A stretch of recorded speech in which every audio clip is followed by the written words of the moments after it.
Hello, hello, hello. Welcome to Mythborn Live 24/7, 365. We're at episode 35, How to Create Great Characters, part 2 of 3. And I want to welcome all my fans. Big shout out to one of my latest subscribers, Virginia Herrick. Not only is she an amazing fan to have joined the Mythborn Live channel and the rest of us, but she also happens to be one of my editors, and she is fantastic. So if any of you guys are writers out there and you are, starting out or you're looking for a great editor, not only is she incredibly thorough and incredibly easy to work with, but she has taught me more about the Chicago Manual of Style than I ever wanted to know. She is an incredible resource, and I urge you guys to look her up, Virginia Herrick, and she's based out of Washington State. Excellent, excellent editor. All right, so let's just jump right into it. I have a little bit of a shorter time today because I have a doctor's appointment, so I want to make sure I'm not late for that. The second thing that I learned in writing, I learned the hard way. I had an early reader when I first wrote one of my drafts who, after reading my draft, said, hey, I love Mythborn. It's awesome. The action is amazing. But all your characters just sort of feel like they're just sort of like different noble aspects of something, like the noble thief or the noble assassin or the noble mage or the noble like nobody was flawed, right? They weren't people that they didn't ring true. And I think after a while of sort of thinking about it, I realized that it is in fact the flaws in us that make us better and more believable as characters. So when you start writing and you start thinking about a character, you have to think about it from the standpoint of yes, you want to show off all the great stuff in your hero, but what's wrong with her too, right? Where's the growth of this hero going to happen? Because if someone's already perfect at the very beginning of the novel, where do they go from there? Then it becomes, in my opinion, more of a journey of the action hero, right? They're not actually going to get better at anything. They're just there to save somebody, or they're there to solve a problem. And that is fun. That, certainly movies have made millions, if not billions of dollars in just that typical simple plot. But I think as a writer and as a reader, I'm both more challenged as a writer and more engaged as a reader when I actually see the growth of a character go from where they were to some other place. And that growth doesn't always have to be good. It could also be bad, right? They could grow from a person on the fence to a person who's completely evil, or, although I don't believe in good or evil, but you get what I mean. You also have to realize that everybody has flaws, and they know it. Even if they don't project it, they know that inside they have flaws. And so they expect at some level to read about other people, and it doesn't ring true to anybody when you read about someone who doesn't do anything wrong. So I think that was really interesting advice. So what's even more interesting was when I started talking to my editors, they'd sort of ask me sometimes, like, why don't you write this person to be maybe less, like, to be scared or to be unsure or dumb or whatever the derogatory adjective is that you want to put in. And here's the funny thing: when I was a very young writer, these aren't the editors I work with now, these are a long time ago. When I was a very young writer, it was really hard for me to write about the negatives in other people, because at some level as a writer, you're not tapping into something you have seen. These are fictional characters. You're tapping into something in yourself to write about it, right? So it's hard sometimes. It was hard for me sometimes to face these areas where I had potential areas of growth that I needed, and to write about them was painful. It was a painful thing. And I think that also should be a sign of good writing, is when the writing pushes you to challenge yourself. I think you're writing something that, hopefully your grammar and your mechanics are good, but I think as you push yourself to write about things that make you feel uncomfortable, to face things that are making you feel uncomfortable, you are also probably writing more truthfully, and that does come through in the word. So as a young writer, as you think about how your craft and your skill is going to grow, I would suggest that you think about when you create your character and you're sort of thinking about your story arc, the way that I do things now, and I'm not suggesting you do it this way, but here's some advice. I try and, in my cast of characters, I try and think about what is the place where they are an expert, a subject matter expert, or whatever they are.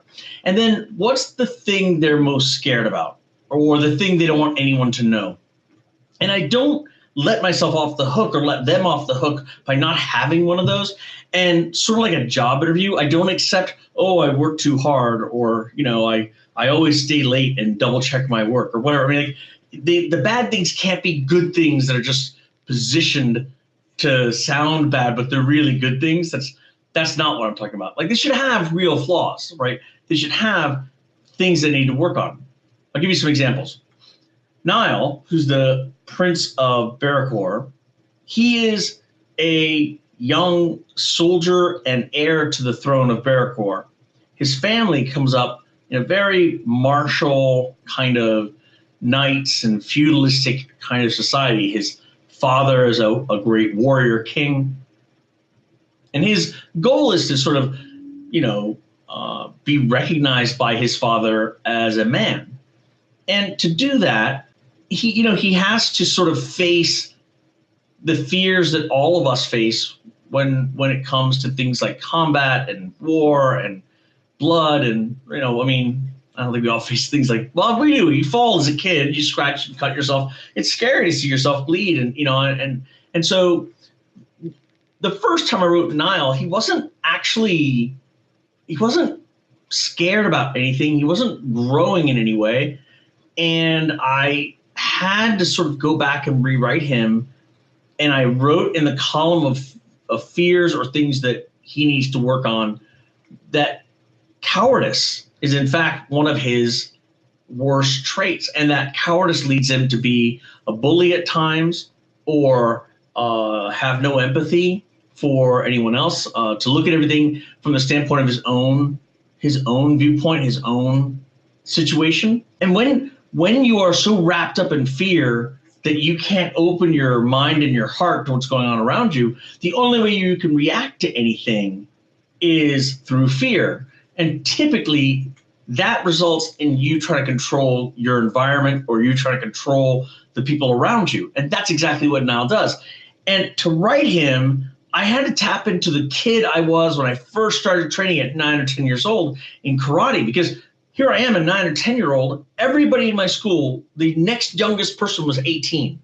So I was a tiny kid in this school of what I looked at as adults. And my instructor was a type that didn't believe that there's such a thing as a kids program or a kids belts. You did all the same tests everyone else did. And if you want to know more about that, check out my martial arts training videos that I have on here. They're pretty good. And I just, so I had to constantly sort of face my fear and still channel myself to something positive.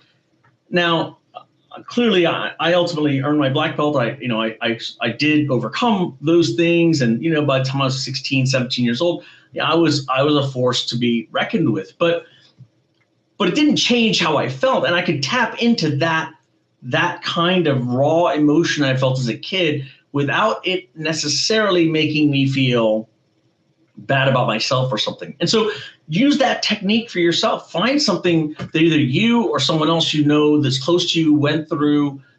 Analyze how they sort of went through it. Talk to them. If it's not you, talk to them and if it's appropriate. And then try and, write about that from the standpoint of a basis for your flawed characters to exist. Believe me, you may not like the way it sounds, but everybody likes to see a flawed character move forward in some way. And Nile ultimately does move forward, but not in the direction we think. I think the quote in my glossary of him is, under general, so-so direction, he'll become a mediocre leader. Under bad direction, he'll become a memorable tyrant. So, and that's cool, right? Because that means he has more destiny potentially to not live up to our expectations than he does to exceed our expectations. And even that fall, like I said, is a character moving forward, not a character who starts the book and ends the book the same way. And I think that's an important thing, a distinction in the character's journey, the hero's journey, or it doesn't have to be a hero, but the person's journey in your writing. The other thing that I would do when I didn't necessarily have something within me to draw upon, we all have friends and family, and in most cases we know a lot about them. Now, we could be wrong in the sense that we can't get in someone else's head, but what we see, we tend to evaluate and then to store. And one of the techniques you can use also when you're doing your list of characters is just to create you have your first column of strengths, your second column of weaknesses, the third column, someone who's closest in their mental thought process and activity and personality and action or whatever in that column. They don't have to be the same person. For instance, in Nile's case, his fear of combat was me, but I knew people growing up who, when outnumbered, would fold. They literally fold and do whatever it took not to get beaten up. But if they were part of the outnumbering party, they would show no empathy to the person that they were picking on. They would, attack, and they would be awfully tyrannical. And I would use that person's psyche and behavior for Nile when he's in groups. When he's in groups and he's strong. And when he's by himself and he needs to prove something, I would use my own fear of combat or whatever at the time when I was very young to write about what's going on in his head. And I think if you create a small list next to each of your characters that are representative of people who would be representative of that character, I think that's a great sort of technique to bring something in that you don't necessarily have to have on the internal side of you, but you can very easily ask yourself the question, if she were in the world, what would she do when this happened? And think it through and then write it in your own words. I think that adds a lot of consistency to character actions. It's very tempting to have everybody great in every story. Don't fall to that temptation. Instead, think about places where they can shine, where they can have their moment in the sun. Think about things that they will, in fact, not be good at, and then bind their actual written to either something and can write about, or someone is a good example of that kind of behavior. I think there's some other techniques that I would add to the end of this that are also going to help. But these are two big ones that let you write characters that are more realistic. And when you combine that with what I wrote in part one about having a person believe that the hero in their story, you can in fact create a multi-layered kind of personality that feels, reads, and sounds so much more real than a typical I was going to use comic book character, but the fact is at this point the MCU and the DC EU have gone crazy in making everyone flawed. So maybe that's not a good example, but there are archetypes out there that are very the word might be shallow or might be thin because they don't have these layers of complexity. They don't have times when they're brave and times when they're scared and times when they're a bully and times when they're just taking it. And I think it's that multi-layered kind of variability that comes It's integral to being human, and it's integral to being a part of a social animal or a social tribe. And it's unrealistic to expect that any true character is going to always act the same way with the same input every time. It's irrational, right? What is true, in fact, is that people act in accordance usually with what is going to generate the best outcome for them or their tribe in that particular situation. And the only difference between them and their tribe is the level of maturity they have to be able to separate their needs from the needs of the greater group. And when your character is living in fear, or they are scared, or they're in a situation that is not optimal for them, their ability to have empathy is very, very low. Remember that. They are going to try and do whatever is going to get them less fearful first before looking out for anything else.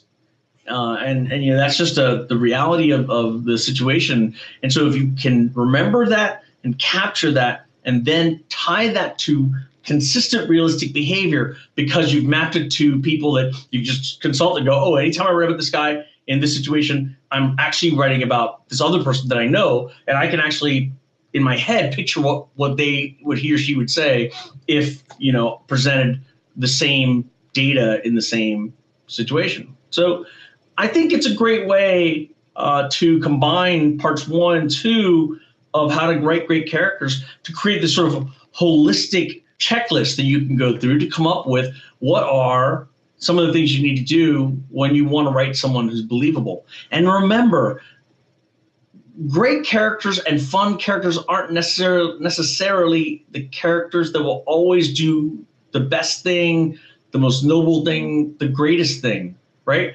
We know that some of the greatest characters that we love to watch were the ones that were flawed and human. I mean, here's a great example from a great director, Unforgiven. Look at William Money. That guy was an awesome character because so much of who he was a function of what he had done. And yet, even in the end, his arc didn't take him into this noble gunslinger knight. His arc took him into the place where he had been his worst.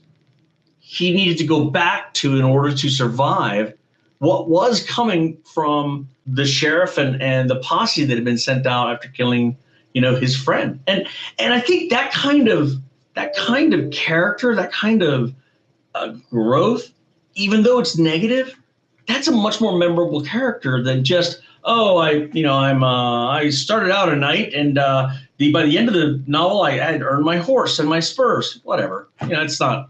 I mean, people get it, but it's pretty predictable.